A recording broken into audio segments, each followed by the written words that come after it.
vamos a continuar con los temas.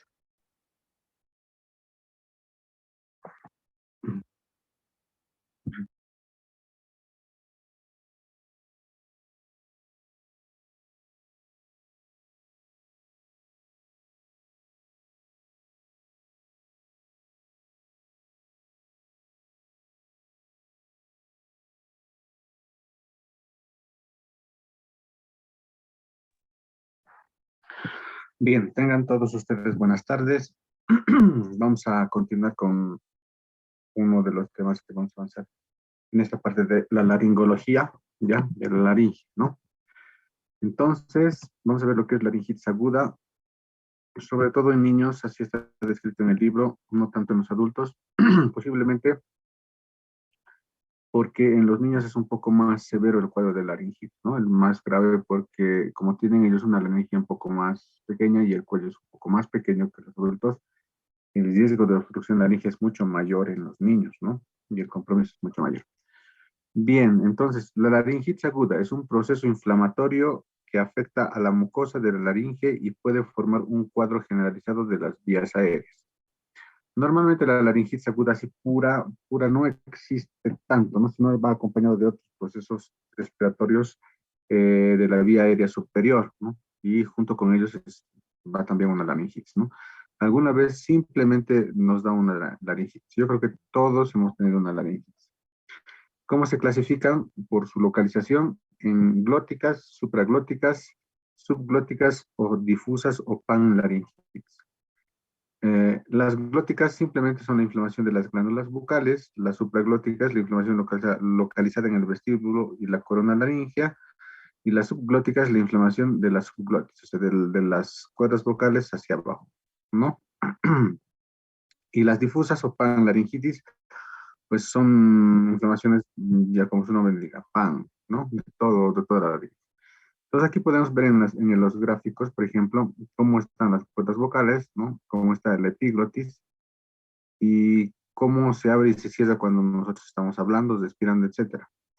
Y en el dibujo de abajo podemos ver cómo las cuerdas vocales, ¿no? De una laringe normal se vuelven a una laringe inflamada, ¿no? Aumenta el grosor, el diámetro y la coloración de las laringes, de las cuerdas vocales y de las estructuras adyacentes de los cartílagos, porque precisamente tienen un proceso inflamatorio o un proceso infeccioso que también causa una inflamación.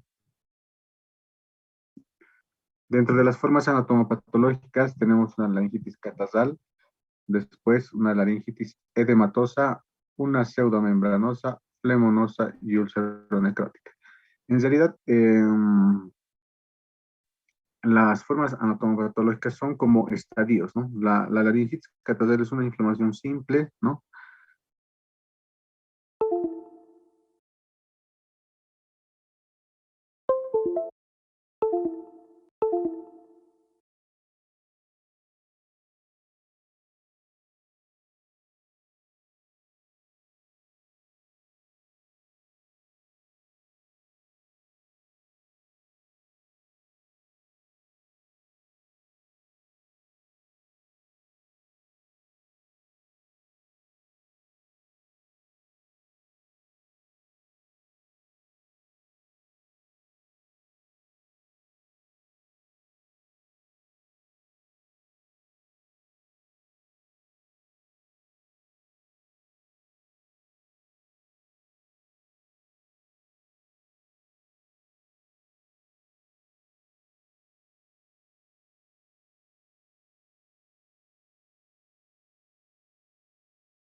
Conflicto que compromete una o ambas cuerdas vocales.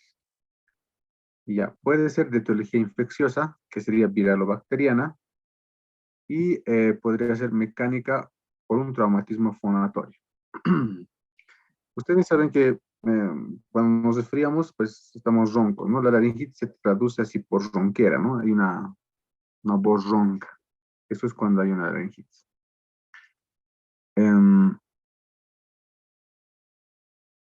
Traumatismo mecánico es por cuando hacemos un esfuerzo, sobre todo un esfuerzo. Ustedes saben que cuando gritan, ¿no? Van a un concierto, gritan, o van a una actividad y gritan, y al día siguiente están roncos, ¿no? Eso es porque han hecho un esfuerzo muy sobre, que ha hecho tal vez una fuerza muy fuerte, ¿no? El estiramiento de las cuerdas vocales, ¿no? Para producir el ruido, entonces ha irritado un poco y ha producido una laringitis. Por esa razón, al día siguiente están con ronquera, ¿no? Entonces ya tienen una laringitis por causa mecánica. La clínica es la disfonía de distinto grado y según el compromiso cordal, no solamente en las cuerdas nomás. Como podemos ver en la figura, hay un ladito que está más edematizado y el otro lado también se edematizado, pero ambos están edematizados, ¿no? Es una laringitis glótica. Y el diagnóstico es por laringoscopía directa o indirecta, con, donde se observa congestión de una o ambas cuerdas vocales, como podemos ver en la figura, ¿no?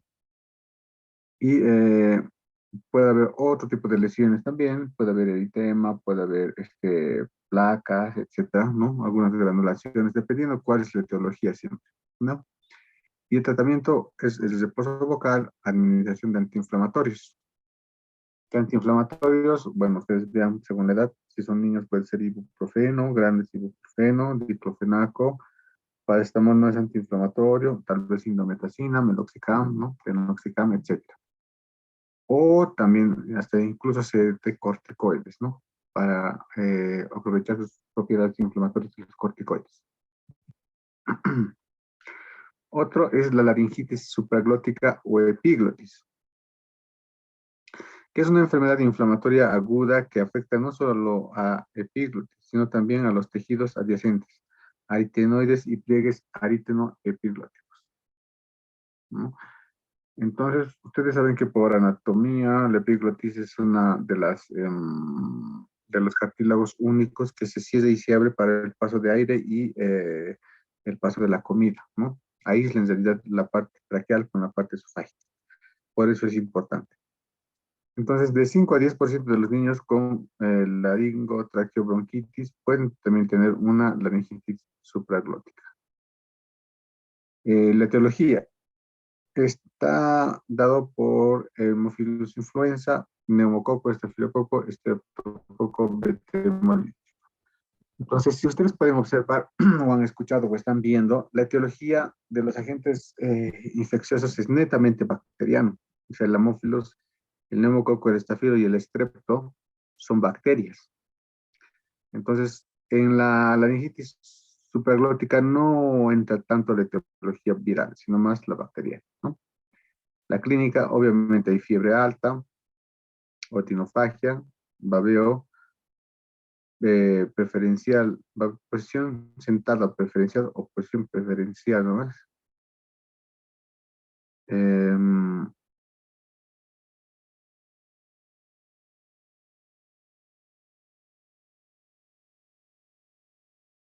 una voz apagada, estridor y dificultad respiratoria. También hay un estado tóxico infeccioso que empeora rápidamente. Un estado tóxico infeccioso es un síndrome en donde hay malestar general, hay fiebre, hay como una inflamación generalizada, ¿no? Eso le llamamos un estado tóxico infeccioso. Entonces, como podemos observar en la figura, ¿no? Claramente la epiglotis está edematizada, un poco más blanquecina, se ven las cuerdas vocales hacia abajo. Aquí en este otro dibujo mucho más edematizada, están colocando un tubo para poder, ahí esa odinofagia, ese dolor, ¿no? Y el esteridor, ¿no? Aquí tenemos en este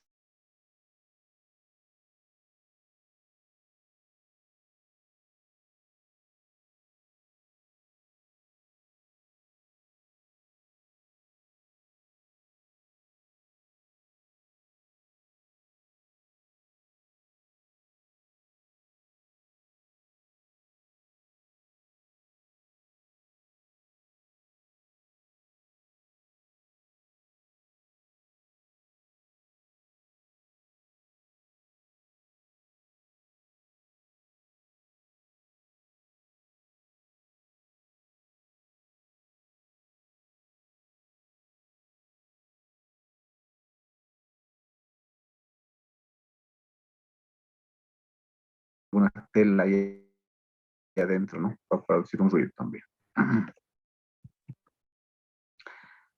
Bien, el diagnóstico. No hay mucho que hablar sobre el diagnóstico. Se sabe que es una infección de vía aérea, una inflamación de vía aérea, escuchando la voz, viendo cómo tiene alguna sintomatología, ¿no?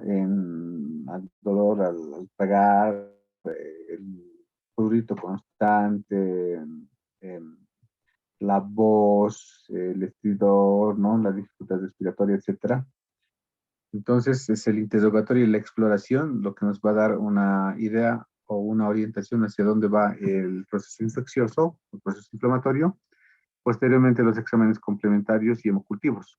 Muchas veces no se puede saber bien, ¿no? De dónde viene.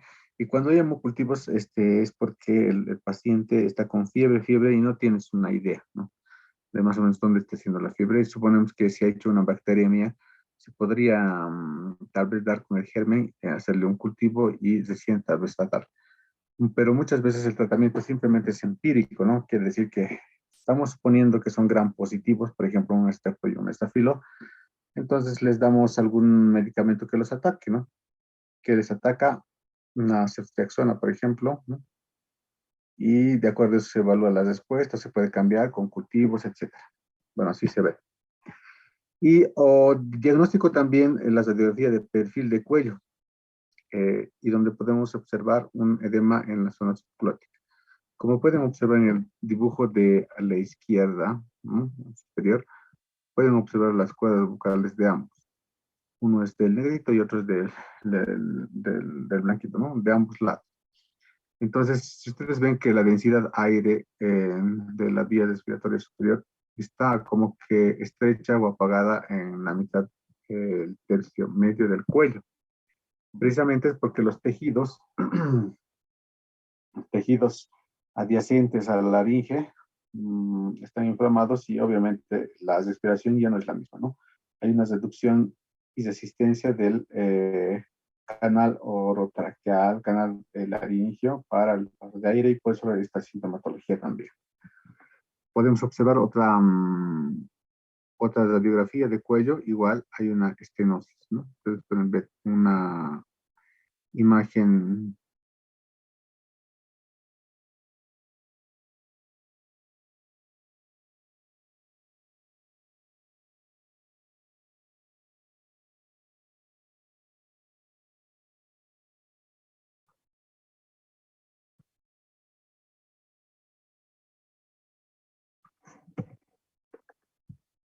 Bien, ya hemos hablado, ¿no? Entonces, hemos visto esa radiografía en donde hay una estenosis, hay una inflamación glótica y tal vez subglótica de la laringe. Entonces, al haber esta inflamación, lo que pasa es que reduce, ¿no? El paso de aire, por lo tanto se da la sintomatología, pero en una placa lateral del cuello se puede observar, ¿no? Que el paso de aire se ha interrumpido, entonces suponemos que son las laringitis. Igual aquí, una placa de cuello anterior, entonces vemos la figura de la tráquea, pero en la parte superior está interrumpido, ¿no? Bien, diagnóstico diferencial, laringotraqueitis aguda, absceso periamigdalino, absceso retrofaringio e ingesta por cáusticos. Si ustedes ven, son infecciones, inflamaciones de la vía aérea respiratoria superior que nos pueden confundir tal vez con una laringitis aguda. Entonces, como podemos observar en la figura, este, podemos observar una amigdalitis, ¿no? Con estos, ¿no? Pero detrás de las placas hay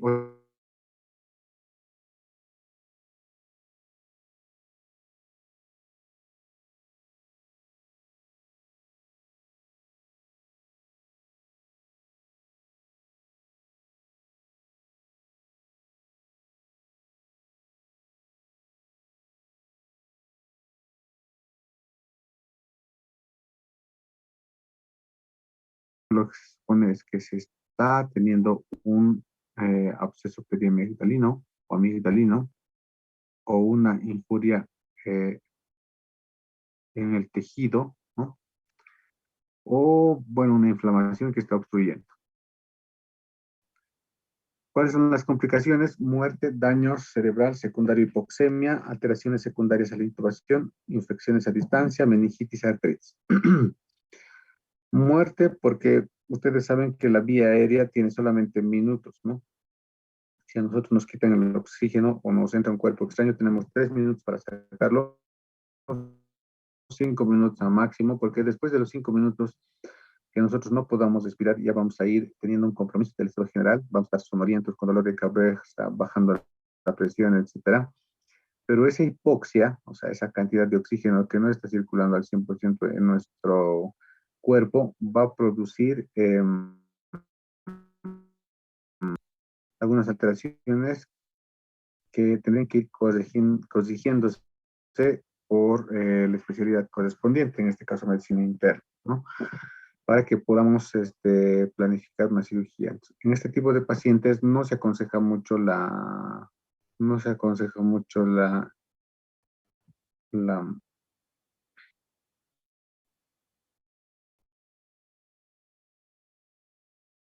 perdón, un momentito, por favor.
Ok, continuando entonces.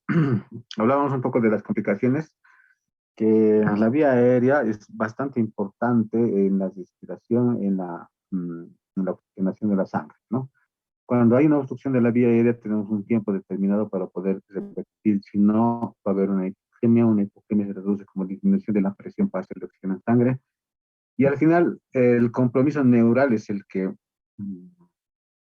es el que digamos, tiene el miedo. Podemos entrar en paro en 5 minutos, salir del paro, pero ya no vamos a salir con la misma, eh, con la misma, ¿qué voy a decir? Con la misma inteligencia, porque vamos a tener un compromiso del estado neurológico, ¿no? La hipoxemia daña el estado neurológico, como comienzan a sentir o a dañar células nerviosas, por lo que ya tienes secuelas. Entonces, por eso hay cuidados postpar, ¿no? Y por eso dice aquí, a daño cerebral secundario hipoxemia. Hay un daño neurológico secundario hipoxemia. En cualquier hipoxemia de cualquier etiología hay la susceptibilidad de un daño neurológico, ¿no? Alteraciones secundarias a la intubación, ya podría haber neumonías, porque por la intubación también pueden entrar otro tipo de gérmenes o bajar hacia el largo traqueobronquial y producir otro tipo de infección, ¿no? Infecciones a distancia, meningitis, artritis, ustedes saben que por sacarse una muela nomás podemos producir endocarditis, ¿no? Lo mismo es, ¿no? Una meningitis ya sea por infecciones, bacteriemias, etcétera, o artritis, ¿no? ¿Por qué sería una artritis en estos pacientes? ¿Quién dice? ¿Quién responde?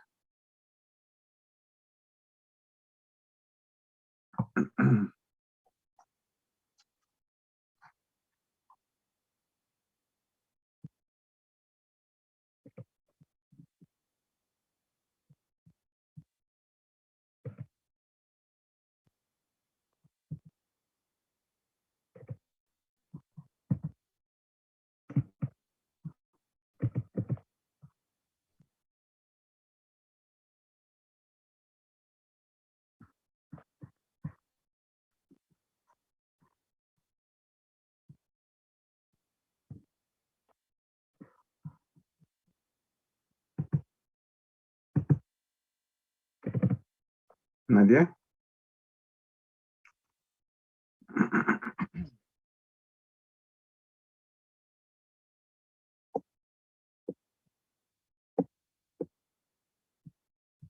Doctor, ¿puede repetir la pregunta?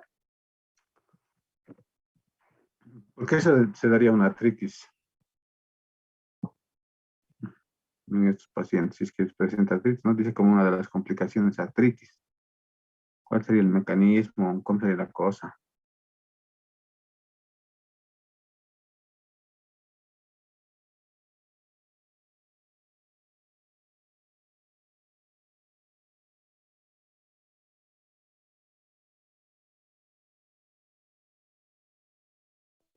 Va a tener Doctor, un ¿podría proceso hacer fisioterapia? inflamatorio.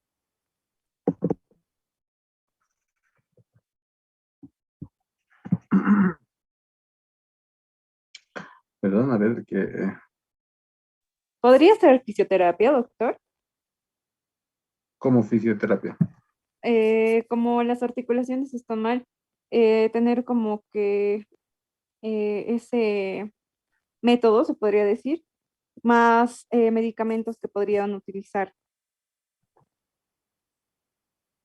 el que serían los... ay, se me fue. Pero sí, mm, eso sería desde mi punto de vista, doctor. Fisioterapia y fármacos antirreumáticos. ¿Ya? ¿Otro?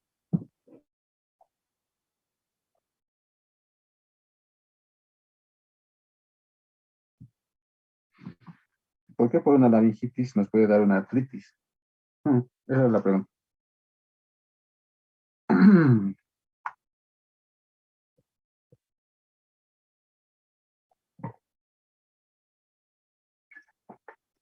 ¿Cuál es el mecanismo fisiopatológico de la artritis reumatoidea?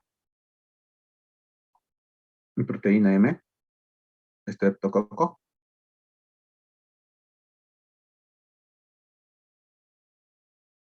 Ya. Bien. Entonces, esas son las posibles complicaciones. Lo que quiero que entienda que la laringitis glótica coritis solamente es las cuerdas vocales y la supraglótica está dada sobre todo a etiología bacteriana. Por eso es un poco más, tiene más complicaciones, es un poco más grave, etcétera, ¿no? Porque en este tipo de tratamiento dice la internación preferentemente en UTI o en UTIN, unidad de terapia intensiva o unidad de terapia intermedia, de disponer de un equipo para apoyo cardiorrespiratorio, evitar la sedación del paciente, porque evita la sedación del paciente, pero cuando uno seda a un paciente, es como si estuviera dormido, hay una relajación de los músculos, las bases de la lengua, de los paladares, de la parte faríngea, por lo tanto uno ronca, ¿no es cierto?, cuando está bien dormido. Es lo mismo, igual lo se da, pero los tejidos se ven más laxos y entonces pueden ocluir un poco más la vía aérea. Asegurar la vía aérea quiere decir que mantener la vía aérea permeable, permeable sobre todo con intubación, ¿no? Por 48 a 72 horas, toma de cultivos hemocultivos. Entonces, como podemos observar en en esta figura, ustedes están viendo una intubación orotraqueal, ¿no? En donde el tubo orotraqueal está entrando por la boca, ¿no? Está pasando por la, no sé dónde está la laringe, ¿no? Mm, ah, Tendría que pasar por la laringe, ¿no? Y está asegurado con un globo, ¿no? Mm, Ya para asegurar la vía aérea, la respiración sobre todo, ¿no? Tomas de cultivos, como es infecciosa hay que tomar cultivo, muchas veces los cultivos salen negativos, entonces se les toma hemocultivo, es decir, una muestra en la sangre por la bacteriemia, y los antibióticos, ¿no? No menciona cefalosporinas de tercera, cuarta generación, segunda generación, se usa sobre todo tercera generación, cefotaxima, ceftriaxona, sobre todo para vía aérea, ceftriaxona, ¿no? Puede ser para entrar en 4 o 5 días y después completar con oral. ¿Por qué? Porque solamente entre 48 y 72 horas más o menos ya se va recuperando el cuadro. Puede añadirse antiinflamatorios y los corticoides. Ustedes saben que los corticoides tienen dosis inflamatorias, tienen dosis inmunosupresoras. Se puede utilizar dosis inflamatorias para poder reducir la inflamación de la laringe. ¿Cuántos de ustedes no se han puesto dexametasona, no? Laringitis, dexametasona.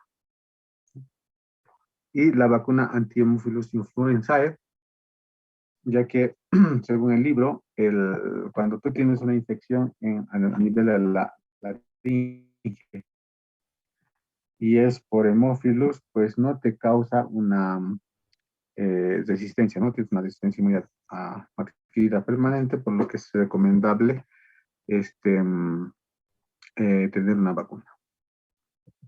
Bien, no sé si tienen alguna pregunta hasta aquí.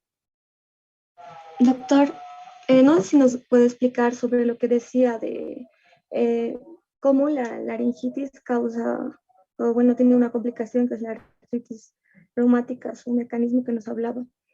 Y que en la artritis reumática creo que una causa es desconocida, pero se piensa que puede ser por el virus Epstein-Barr, pero si en la laringitis tiene que ver ese mismo, ese virus también influye en algo para que pueda complicarse a artritis o algo así, doctor, ¿me entendió?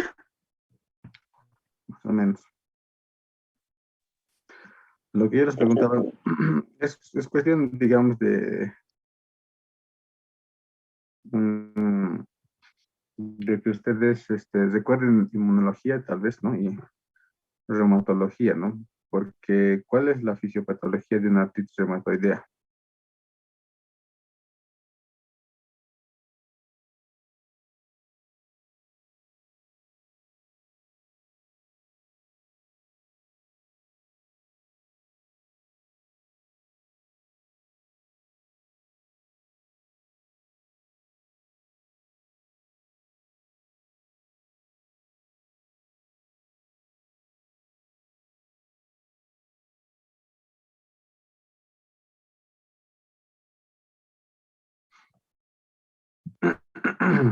Nadia.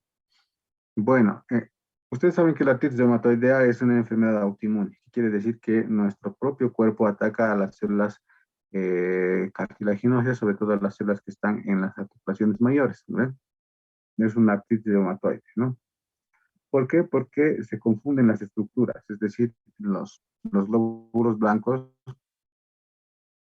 confunden una estructura porque justamente esta estructura que se llama la proteína M, no sé si me pueden corregir, la proteína M del estreptococo, se confunde con un tipo de proteína que hay en el cartílago y pues ataca pensando que es un antígeno y produce una inflamación y una reacción inflamatoria. Entonces, yo me imagino que es el mismo mecanismo, por eso está como complicación. Eso era solamente un comentario nada más, ¿no? ¿Por qué podría producir una laringitis, una artritis? Es porque el estreptococo tiene sus proteínas que se confunden y pueden producir, ¿no? En cualquier infección estreptocócica en realidad puede producir una artritis reumatoidea. No una artritis, ¿no? No tanto reumatoidea, sino una artritis también. Bien, no sé si tienen algunas preguntas más, algo que no se haya quedado claro. Doutor, Sí. una pregunta. De la epiglotis, ¿tiene alguna enfermedad que pueda tener en ella? Puede que se mueva a esta posibilidad, porque ya he visto una persona que dice que siente que como se sale de su lugar y que no logra deglutir bien. ¿Tiene esta posibilidad? ¿O es de la laringe, alguna cosa así, la sensación?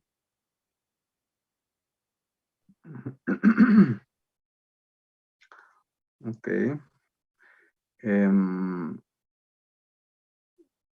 hay variantes anatómicas en toda estructura de nuestro cuerpo, ¿no? Entonces, la epiglotis tiene una forma, ¿no? Una forma ovalada que tapa y abre cuando estamos respirando y para tapar, para que no pase por ahí el alimento y pase por, por el esófago, ¿no es cierto? pero para saber cuál es la forma, si tiene alguna alteración, ¿no ve?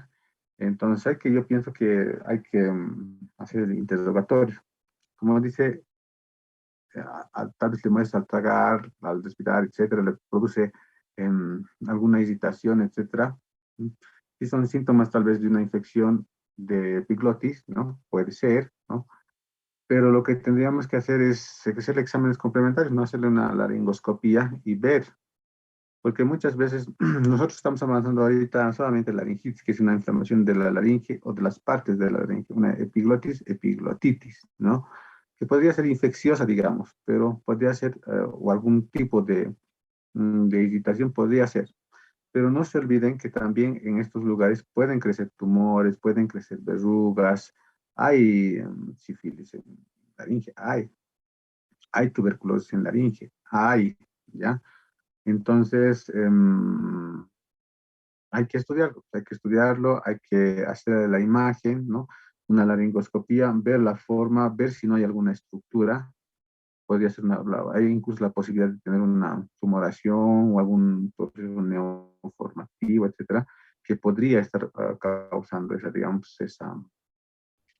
esa molestia, ¿no? Y en el lugar también de la inserción de los músculos que mueven esta estructura, también hay que ir viendo, ¿no? Entonces, lo que se tiene que hacer es una laringoscopía, ¿no? Para ver la forma, si hay algún cuerpo, alguna deformación, y tal vez una tomografía, ¿no? Pero en la tomografía ya se puede medir, ¿no? Ya se puede medir la estructura tanto en los cortes, ¿no? Que tiene la tomografía, se puede medir y te va a dar un tipo de característica por las unidades que miden, unidades Hounsfield se llama, un tipo de característica de qué tipo de tejido es, ¿no? Qué tipo de tejido, tal vez hay algo adentro, dentro de la laringe, una estructura, etcétera. Entonces, es como para estudiar, ¿no? Hay que estudiar al paciente para saber qué realmente tiene y los exámenes complementarios en este caso tendrían que sacarnos de dudas. Mm.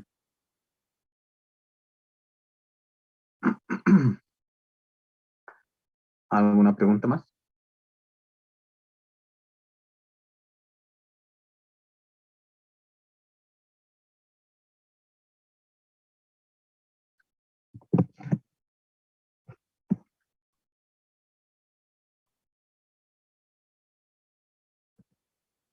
Bien, continuaré.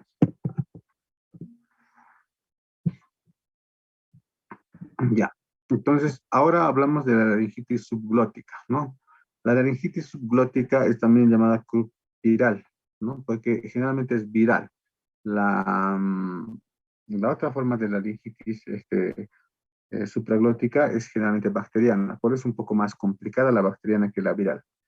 ¿Ya? Entonces, la laringitis subglótica es la inflamación que va desde las cuerdas vocales hacia el borde inferior del cartílago cricoides, asociada a inflamación del árbol traqueobronquial.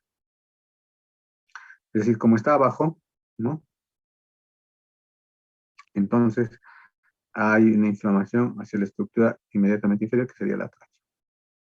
La etiología de naturaleza epidémica, ya o sea, es por época, ¿no? Por época, provocada por virus de la parainfluencia o la influenza. La parainfluenza, otoño y primavera, y la influenza en invierno, ¿no? Es decir, como el resfrío, más o menos, que tiene una infección respiratoria aguda, ¿no? De la época, más o menos, ¿no? De estacional, ¿no? Podría ser invierno, otoño, etc. Raramente adenovirus, enterovirus, rinovirus y micoplasmas que también pueden producir. Entonces, ustedes se fijan, aquí no hay bacterias, ¿no? No hay bacterias, son virus los que provocan este tipo de laringitis subglótica. La clínica, una sintomatología de una infección respiratoria aguda leve, ¿no? Febrícula, taquipnea, voz ronca, estridor inspiratorio y tos perruna. Laringitis subglótica, ¿no? Diagnóstico. Obviamente es clínico, ¿no? Interrogatorio y examen físico.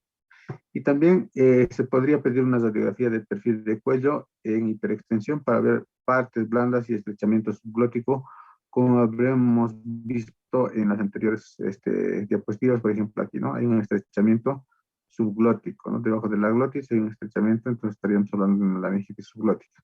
Por el edema del tejido, entonces reduce el diámetro del tubo respiratorio, ¿no? Para que me entienda. ¿Qué más? ¿Cómo se clasifica? Se clasifica en 3 grados. La clasificación grado 1, en donde se observa el rodete subglótico apenas visible y clínicamente provoca tos peruna. Grado 2, evidente disminución de la luz subglótica, que se asocia a tos peruna, tiraje y cornaje, o sea, hay más dificultad respiratoria, ¿no? Por eso hay tiraje y cornaje. Tos peruna. El grado 3, obstrucción subglótica casi total, disnea en reposo, es decir, el paciente está sentado, entonces apenas está respirando porque está como que la laringe inflamada y el canal de aire es bien reducido, ¿no? Entonces, tendría que estar en disnea.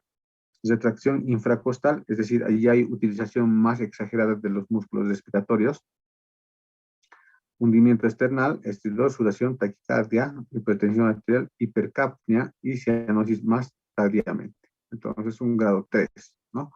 De una laringitis. El diagnóstico es clínico,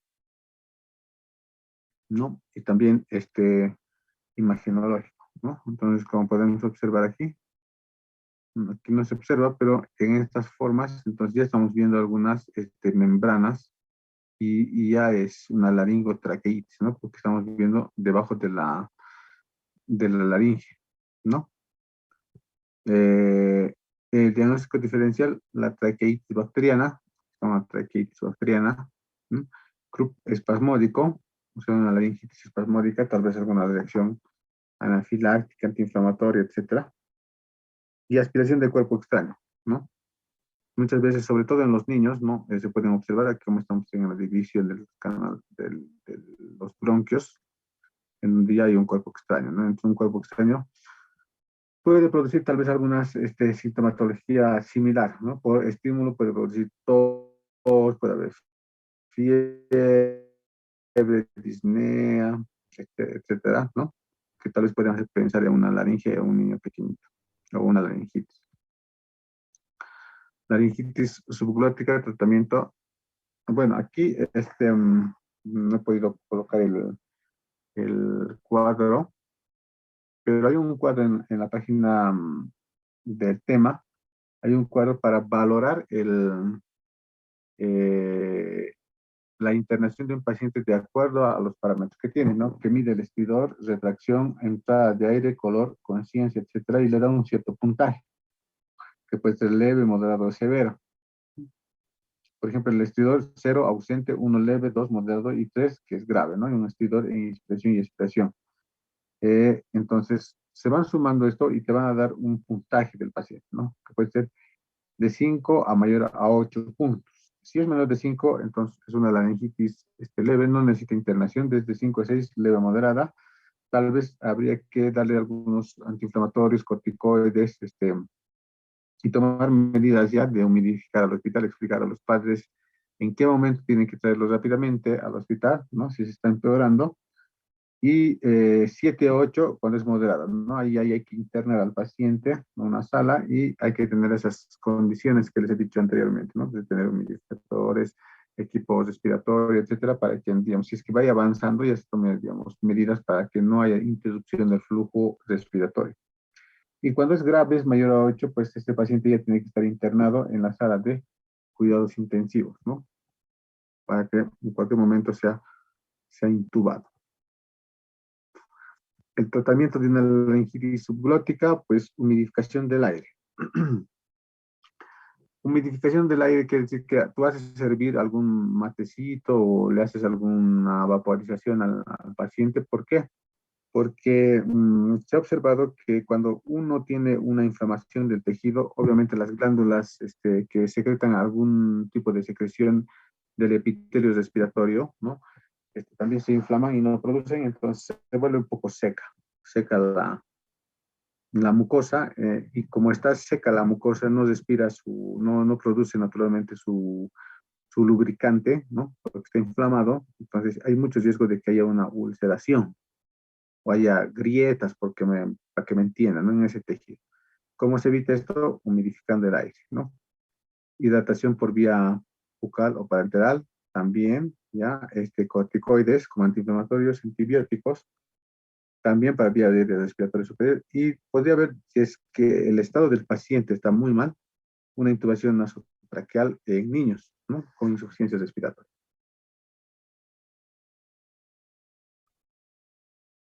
No sé si tienen alguna pregunta hasta aquí.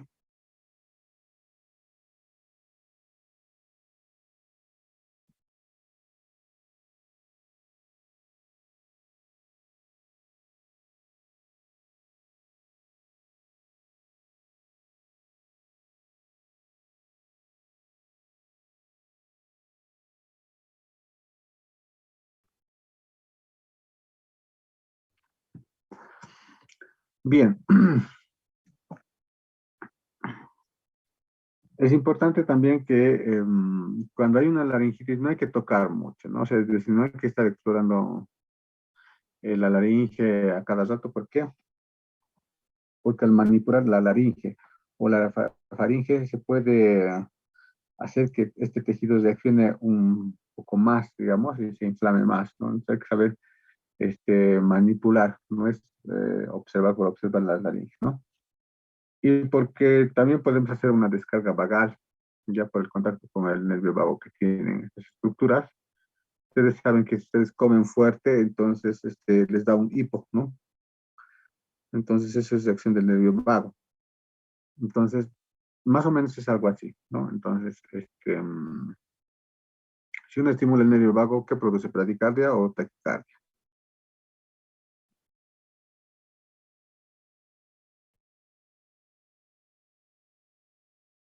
Y cuando le aprietan el cuello a alguien, entonces le hace una reacción vagal y se desmaya, ¿no? ¿Por qué?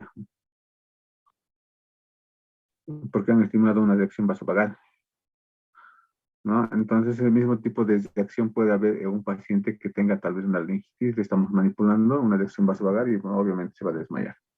¿Por qué? No sé, ustedes sabrán, ¿no? Tienen que saber, tienen que leer cómo es el estímulo vasovagal. Bien, entonces,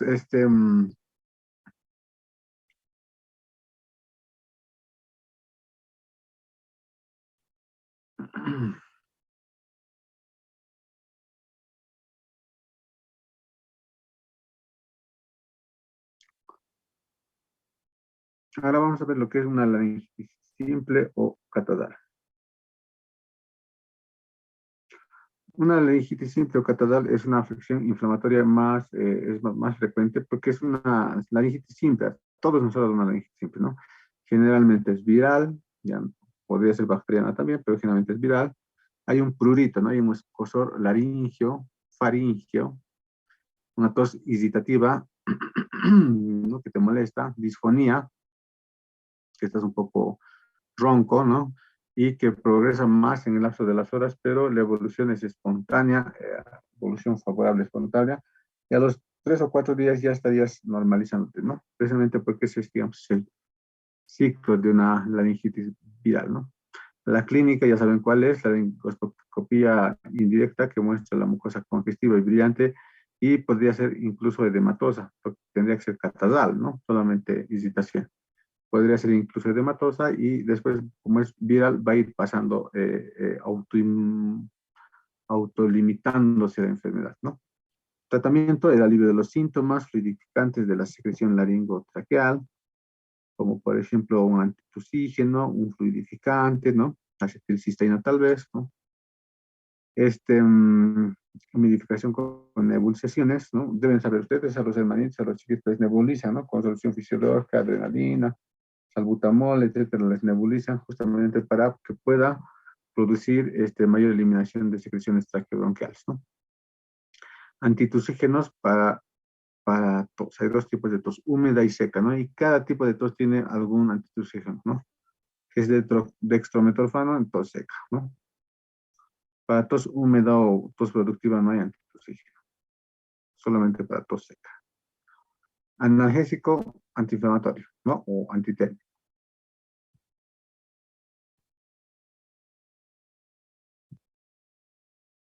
Una laringotraqueobronquitis pseudomembranosa.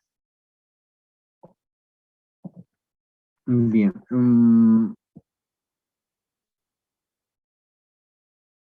La laringotraqueobronquitis pseudomembranosa, como su nombre lo indica, ya es un estadio anatopatológico más avanzado. Habíamos hablado de catarral, edematosa, y después pseudomembranosa. Es decir, que ya hay una inflamación un poco más tal vez bacteriana, donde se puede producir por defensa de nuestro tejido, ya produce secreciones un poco más espesas e incluso fibrina. Y gracias a la fibrina puede transformarse en tejido, ¿no? Membranas, si es que la bacteria también está, la agente etiológico ahí puede producir algunas membranas y esas membranas pueden ulcerar, ¿no? Y dañar las estructuras respiratorias, como la laringe, ¿no? La clínica suele iniciarse como una laringitis subglótica a la que se agrega sintomatología traqueobronquial, es decir, está bajando la infección de la laringe hacia vía respiratoria, disnea inspiratoria y respiratoria, tiraje intercostal, zoncus y sibilantes, ¿no? Además de un síndrome febril tóxico infeccioso. El diagnóstico es laringoscopía directa, que muestra un rodete subglótico y pseudomembranas fibrinosas de gran adherencia que aumenta la obstrucción respiratoria.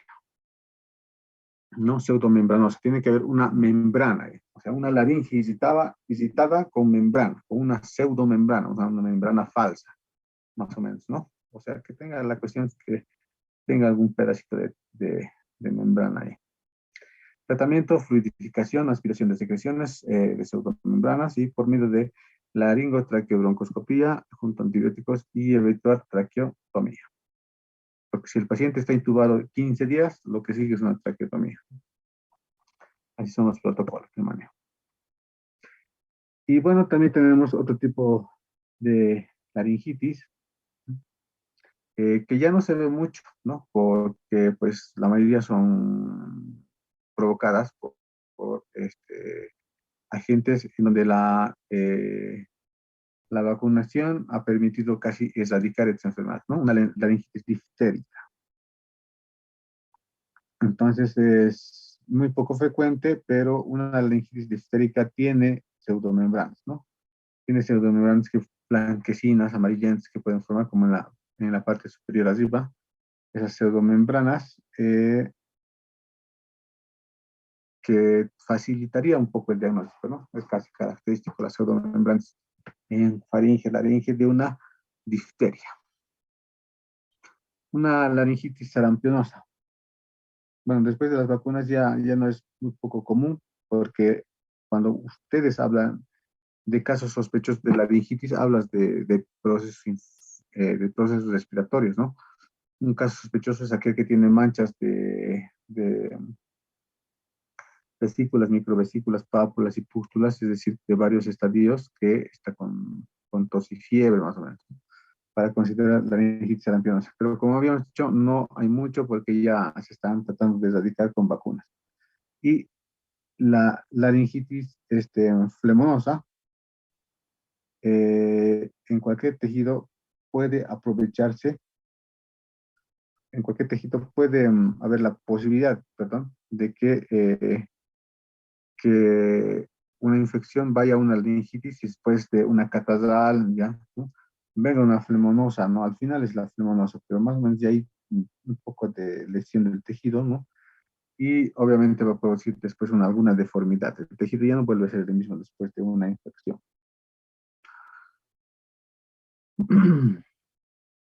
Bien, con eso habíamos terminado. Tema de la laringitis aguda. No sé si tienen alguna pregunta.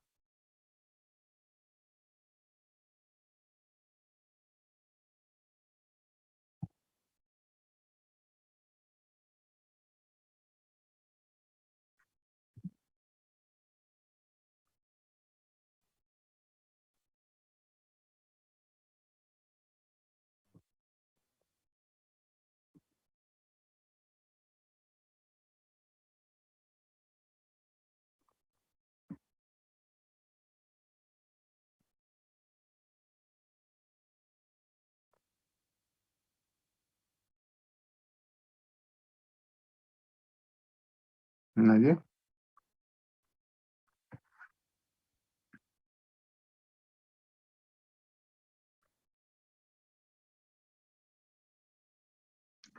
Bien, entonces, estaríamos terminando por hoy.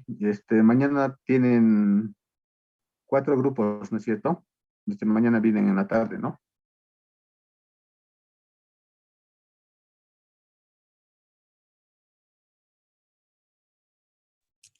Sí, doctor, 4 grupos mañana nos toca defender. Ya. Entonces, se traen una copia nomás de su historia clínica que han entregado y nada más, ¿ya? A las 2:30 les espero. 15 minutos por grupo, en 1 hora tendrían que acabar. ¿Ok? Está bien, doctor. Ok, entonces, sin más que decir, pues nos vemos la siguiente clase.